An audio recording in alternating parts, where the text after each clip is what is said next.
Testimony in the trial of the Orchard Park man accused of beheading his wife. Muzzammil Hassan's children take the stand against their father.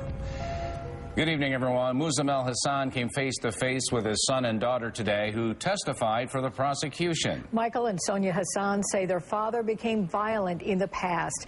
Michael Hassan says he feared the worst while waiting in the minivan for his stepmother outside the Bridges TV studio on the day of the murder. Also, chilling testimony today from a responding police officer who described Muzzammil Hassan as calm. News 4's Lori Schultz has been blogging the dramatic details all day from the trial. She's live right now with the latest from Erie County Court. Lori? Yeah, Don and Jackie, this trial is moving right along. Prosecutors called 5 new witnesses today, you're right, including Mr. Hassan's 2 adult children. By far, his daughter's testimony was by far the most emotional. No cameras were allowed in the courtroom, but I was, and here's what happened. Defendant Muzzammil Hassan hasn't heard from his son Michael or daughter Sonia in 2 years. But day 2 of his second-degree murder trial brought father and children face-to-face in court. Michael was first to testify against his dad. He told jurors about several physical abuses that supposedly happened in the household in the years leading up to his stepmother's death. People have difficult relationships with teenage children, and that's just something that always, that's a common story.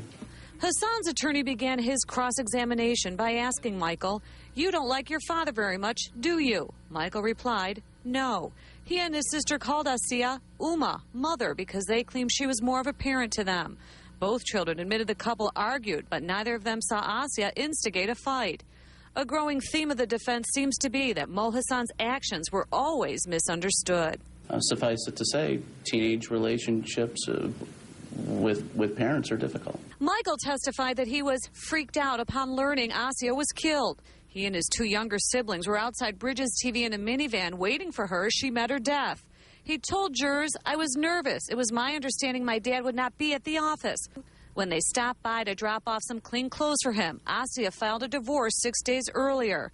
Sonia became emotional a number of times while testifying. She claims her dad tried to contact her via letter since the slaying, saying he'd give up all his possessions to her if she wouldn't speak ill of him. She never responded. Mo has always expressed a deep love for his children. That's a strong issue for him.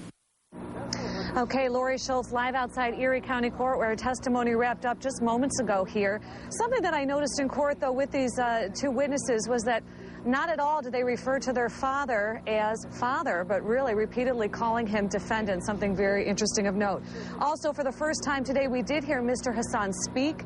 Prior to his daughter testifying, he actually asked the judge if he could cross-examine his daughter on the witness stand, and also a babysitter who actually followed her testimony. The judge denied that request almost right away. I'll have much